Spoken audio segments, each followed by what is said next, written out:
La tour de Canton, la troisième plus haute tour au monde, est une destination emblématique à Guangzhou. Depuis son ouverture en 2010, elle accueille des visiteurs non seulement de Chine, mais aussi du monde entier.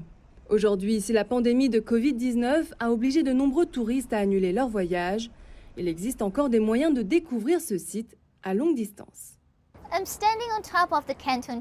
Je me trouve au sommet de la tour de Canton. Si vous regardez par là, vous avez une vue imprenable sur tout Guangzhou. Mais vous n'êtes pas obligé de venir ici pour profiter de cette vue.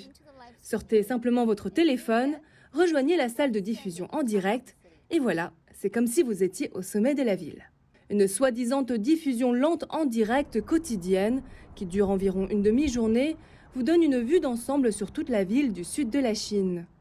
Mais ce n'est qu'un type de tourisme via le cloud que propose la tour de Canton.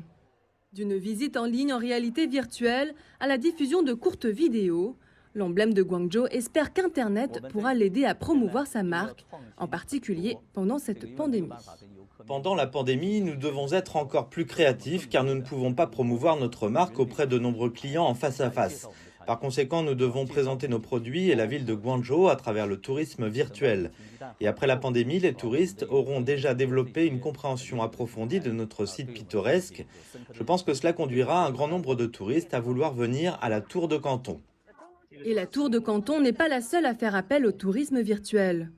Basée à Shanghai, Ctrip est une agence de réservation de voyages en ligne, ainsi qu'une plateforme de diffusion en direct liée au tourisme.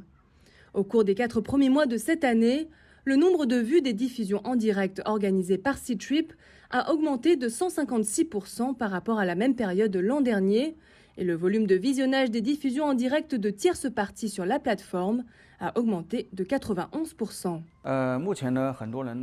En ce moment, de nombreuses personnes peuvent être soumises à des quarantaines à domicile. Elles ont donc une forte envie de sortir. Regarder les diffusions en direct de voyage peut détendre leur humeur et soulager leur anxiété et la pression qu'elles ont de devoir rester à la maison.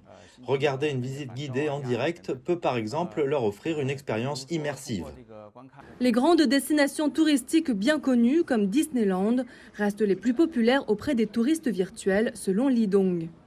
Les sites pittoresques moins connus essayent quant à eux de gagner en notoriété à travers davantage de contenus créatifs et d'expériences interactives qui, espèrent-ils, leur permettront de faire la différence.